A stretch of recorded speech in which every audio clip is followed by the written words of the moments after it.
My sister and I will raise Hannah. You need to leave. My husband uttered coldly. I was shocked because he suddenly told me that we are getting divorced, and I couldn't find the words. To suddenly invite my sister-in-law into the house, and then try to kick me out, it's just too cruel. With my husband's merciless declaration, I was plunged into the depths of despair. I'm Janelle, 33 years old, and living with my husband and daughter. Our daughter, Hannah, is in the 2nd grade of elementary school. She's only 8, but she acts mature for her age, and she's grown up to be a lovely child, who cares about her family. My husband is an ordinary businessman, and his salary is not that great to say the most. When I consider future expenses, such as Hannah's education, and our retirement, I become increasingly anxious. I have made my own estimates of future expenses, and I came to the conclusion that my husband's income alone wouldn't be enough. So, when Hannah started elementary school, I decided to start working part-time. I started working at a supermarket nearby, and it was only a 5-minute walk from home, so it was very convenient for me. I was busy with taking care of my child, housework, and work, but I was living a somewhat fulfilling life. Dad, you left your shirt here after you took it off. Take your bag to your room, okay? Hannah said, crossing her arms, as my husband was relaxing on the couch after he came home from work. They say children imitate their parents, but is she imitating me? Maybe she is just at the age where she wants to act grown up. Watching Hannah like that, I felt a warm feeling inside. Sorry, I'll put them away right away. While he was trying to be funny, he did as our daughter said. Seriously, you are not a child, so be more responsible. Hannah said, puffing out her cheeks. By looking at this situation, I don't know who's the child here. As I prepared dinner, I said with a smile to my husband and Hannah. Hannah, still with her arms crossed, said, Dad's so sloppy, so I have to make sure I'm on top of everything.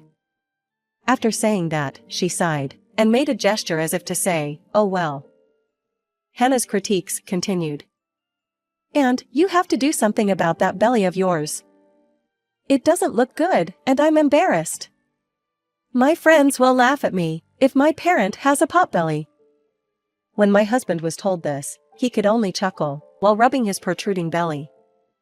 I'm not in the position to say this, but my husband has gained more than 20 pounds in the past few years. In his younger days, he had a slim figure and a gentle demeanor, and it seemed that many women were attracted to him, including me. However, my husband no longer resembles his former self.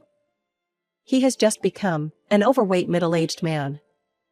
We've been together for 10 years, so I don't have any particular complaints, but from our daughter's point of view, who is at that age, he might become a subject of embarrassment. My husband laughed off Hannah's nagging with a casual okay. Then one day, while the 3 of us were having dinner, my husband's phone rang. It's bad manners to take a call during a meal, you know. Hannah scolded my husband like a mother, and he lowered his head, saying, yeah, sorry. However, as soon as he saw the phone screen, his expression suddenly turned into a smile. It's from my older sister. Sorry, I'm going to take this call. My husband got up and put the phone to his ear. Sis, it's been a while. How have you been?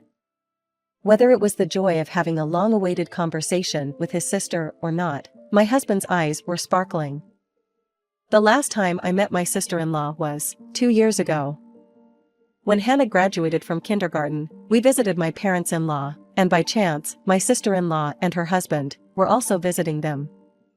My husband and I have been married for over 10 years, but I've met my sister-in-law only a few times. My interaction with her is very rare, but my husband often talks with her on the phone. My husband is the only son, and my sister-in-law is the only daughter in the family. My parents-in-law once told me that my husband has been attached to his older sister since he was young, always following her around. I thought, it's nice that they have a good relationship, so I didn't have any particular complaints. It seems their conversation was lively, and they talked for about 15 minutes. Finally, it seems that they hung up the phone. My husband started talking excitedly after he returned to his chair. "Apparently my sister is getting a divorce." He said it with a happy smile. Is that something he should say with a smile? I thought it was strange. But my husband didn't seem to care, and he continued talking. "She's getting divorced and moving out here." Hearing my husband's words, questions popped into my head. My sister-in-law lives in Vancouver, while we live in Edmonton. If she's moving to Victoria where her parents live, it would make more sense, but why is she moving to Edmonton? "So, she will be staying here for a while, and I'll need your help with various things." I asked my husband, who was trying to push things forward without asking, "Are you saying she would live here? What is her plan?" I confronted my husband with questions. "Of course. She won't be able to find a place to live right away, and going through divorce is tough, so we have to help her." "Hannah, you like Auntie, right?" When my husband asked Hannah, she replied with a happy expression. "I really like Auntie." Given the circumstances, I couldn't oppose it. The conversation proceeded smoothly, and it was decided that my sister-in-law would come to our house. 1 week later, when I returned home from work, laughter echoed from inside the house. "Good job, Hannah, you're so responsible." Entering the living room, I saw my sister-in-law patting Hannah's head. "Hello, Krista, it's been a while." When I greeted my sister-in-law, she replied bluntly, "Janelle, you're finally back, huh? Aren't you late?" Even though it has been a long time since we have seen each other, my sister-in-law spoke curtly. "I've been busy and I couldn't leave work earlier." I retorted with irritation, because the first thing she did was to complain. "Hannah is hungry too, so please prepare dinner quickly," she said. For a freeloader, she was being too presumptuous. I was annoyed, but I had indeed returned home late, and I still had to prepare dinner. So, I hurriedly began preparing dinner.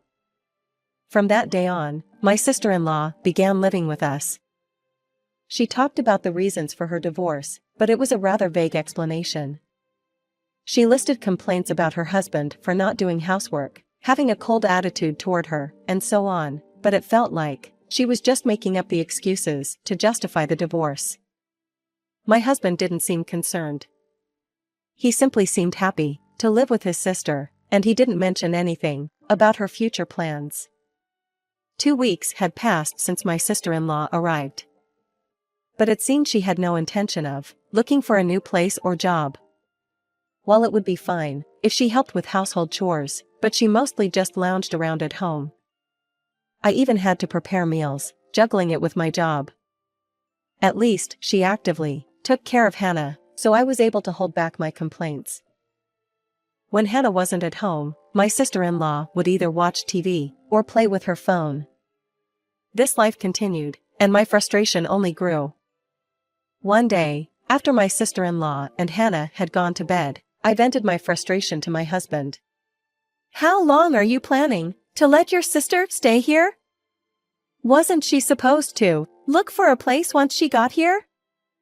Then my husband said, "Why don't we just let her live in our house? Hannah is attached to her, and it's convenient to have her around, isn't it?"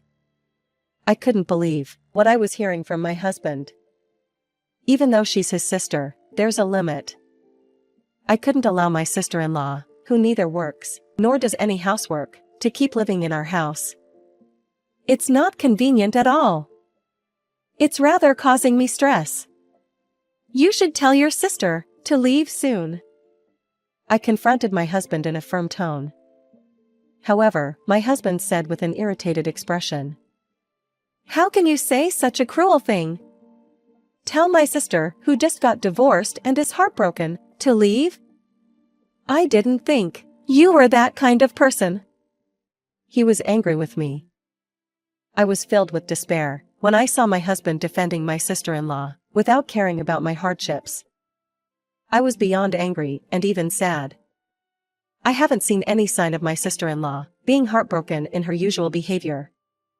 She has been spending her days lounging around, taking advantage of my husband and me, who never say anything. My frustration spread throughout my chest, and I lost the will to argue. Then my husband said to me, "Anyway, my sister will be living here for a while," and headed to the bedroom. I had never known that my husband was so attached to his sister.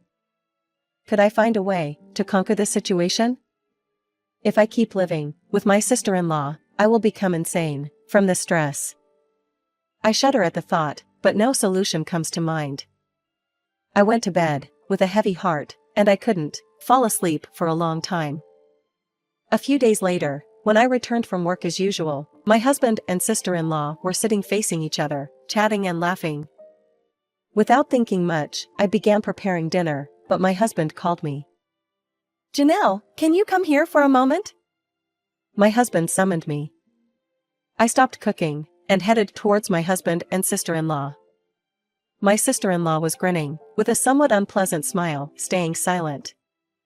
When I took my seat, my husband said out of the blue, "We found a new house." "A new house?" My mind went blank momentarily, but I assumed that he meant that my sister-in-law had found a new place a few seconds later. He didn't say that the other day, but I guess my husband had also been thinking about my sister-in-law's future. I was relieved by the fact that my sister-in-law is leaving our house. "Oh, you found a new place? That's great," I said to my sister-in-law, but she just grinned and remained silent. Seeing my confusion, my husband continued, "That's why I need you to pack your belongings quickly." Unable to comprehend my husband's words, I was confused. "My things? What do you mean? You must be mistaken. You meant your sister's belongings, right?" My husband replied to me, who asked nervously, with a blank expression. "No, I'm not mistaken. I mean it literally. I'll divorce you and raise Hannah with my sister. You need to leave." I was so shocked that I couldn't utter a word. In response, my sister-in-law said to me, "I'm sorry. I feel bad, but I think it's the best for my brother and Hannah. I'll take your place and do my best. So don't worry and just leave." With a smug smile still on her face, my sister-in-law told me. I faced my husband, turning away from my sister-in-law. "What do you mean? You want to kick me out so you can live with your sister? And you say that it is for Hannah's sake?" I was too confused, and I didn't know what else to say, so I fell silent. "As my sister said, Hannah is more attached to her than you, and it would make Hannah happier if she raised her," my husband said coldly. I never knew that my husband was feeling that way. We've spent over 10 years as a family, raising our child together. I've never complained about my husband's low income, and I've worked hard for him and our daughter. I felt like I was plummeting into the depths of hell, in such despair. While I was engulfed in grief, my sister-in-law spoke to Hannah. "Hannah, you want to live with me, right?" Hannah, who had been watching TV, without joining our conversation, looked up. "Huh, why?" Hannah asked, curiously. "Why?" "Because you like me, don't you, Hannah?" Perhaps Hannah's response was unexpected, as my sister-in-law seemed flustered. "Well, I do like you, but I don't think I can live with you for a long time." Hannah said this calmly. "What?" my sister-in-law said, and she looked stunned. "Well, isn't it true? You just laze around at home every day, and you make a mess on the couch with snacks, yet you don't even clean up. Mom cleans every day, and she cooks for us too, but you never say thank you, right?" Hannah's straightforward and sincere opinions left my sister-in-law speechless. "My teacher at school said that it's important to keep doing whatever it is every day. You'll never gain the skills to do for the things you are not doing right now. If Mom isn't here, we won't be able to have delicious meals, and the house will get dirty, right? I don't want to live with a couch potato like you." Hannah unloaded her thoughts onto my sister-in-law. "Couch potato?" Shocked by the harsh words, my sister-in-law said it in a funny voice. Seeing my sister-in-law in disarray, my husband also started to panic. Hannah, you love Dad, right? You want to live with Dad, don't you? My husband asked while being upset. I don't really want to live with Dad with a potbelly and the couch potato. Hannah said this, with an innocent expression on her face. Besides, I love Mom the most, so I want to live with her. Hearing Hannah's words, my heart warmed up. Hannah is known for being smart and kind among teachers and parents at school. Hannah, who is clever, saw through my sister-in-law's dependence and my husband's unreasonableness. She is cornering my husband and sister-in-law, using her wits. I was moved and felt good at the same time. My husband and sister-in-law looked at each other, and they were flustered. There was more to Hannah's plan. You are okay with it too, right, Grandpa? Hannah suddenly said, while looking at the computer. What? My husband exclaimed in surprise. My sister-in-law and I couldn't hide our astonishment at this unexpected turn of events. Yeah, I think that's the best for you, Hannah. I heard a voice from inside the computer, telling her slowly. I had noticed that Hannah had been playing with the computer since earlier. I thought she was watching videos as usual, but she was actually having a video call with her grandfather. Her grandfather had heard everything we had discussed so far. Realizing this, my husband and sister-in-law became even more frantic. Dad? My husband said and stood up. What do you think you are doing? My father-in-law asked quietly, but his voice clearly carried anger. My husband and sister-in-law seemed to have sensed his anger that was simmering, like magma burning in the ground. Ted, it's not like that. My sister-in-law stammered, clearly flustered. My father-in-law started talking again. I've heard that you had run away from your house, leaving all the debt with your husband. My sister-in-law fell into an awkward silence at his words. Debt? What are you talking about? My husband also seemed surprised at the mention of the word debt. This is what my father-in-law told us. After she got married, my sister-in-law quit her job and became a full-time homemaker. Neglecting household chores, she kept going out to have fun. Furthermore, she splurged on luxury goods, and soon her allowance fell short.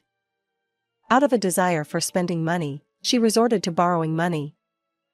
Her husband was too busy with work to notice her misconduct. My sister-in-law, unable to keep her head above water with debts, found a suitable reason, asked for a divorce, and came to our house, leaving all the debt with her husband. She just came running away, while making excuses to make it look like she was the victim. On top of that, she was planning to demand alimony. Her husband contacted my father-in-law, and the truth came to light. My husband, seemingly unaware of these facts, asked, Sis, what are they talking about? You never said anything about debt. This is completely different from what you told me. I only helped you because I felt bad for you, and you said that we can enjoy ourselves, using the alimony. What are we going to do now? Though he supported her scheme, my husband started blaming my sister-in-law. Both of them are beyond help, and I began to feel frustrated. Enough is enough. My father-in-law had enough of their selfishness. I'm coming over now. Be prepared, he hung up the phone after he said that. My husband and sister-in-law turned pale. What should we do?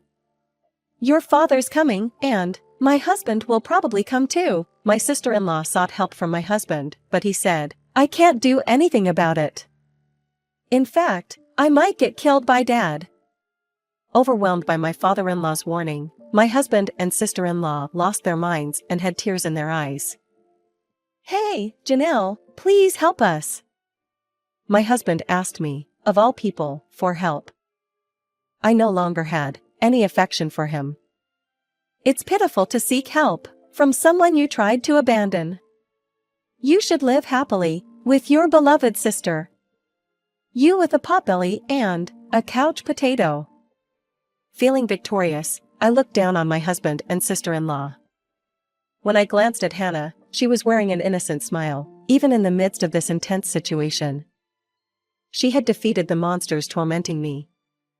My little hero was right there. My husband and sister-in-law, fearing my father-in-law's visit, fled somewhere immediately. However, a few days later, they were caught by my father-in-law and my sister-in-law's husband. They were severely reprimanded. After that, we got divorced, as my husband had initially hoped. My husband begged for reconciliation, but I stubbornly refused. My ex-husband, who was abandoned by me and our daughter, lives a lonely life. My sister-in-law also got divorced, but didn't get any alimony, of course. She returned to her parents' home and now she is working tirelessly to repay her debts. Sometime after the divorce was successfully finalized, I got a job as a full-time employee at a design company, run by an acquaintance. I had worked at a design company before I got married, and my former boss, who had since started his own company, hired me. While it was my first time working in an office in a while, it wasn't a job I was unfamiliar with, and my colleagues were all great, so I have been enjoying my work and enjoying my days to the fullest. Since I received child support from my ex-husband every month, I don't have any financial difficulties. Even though I am a single mother. Hannah was always a responsible child, and as she reached the upper grades of elementary school, she started taking the initiative to do household chores, like cooking and laundry.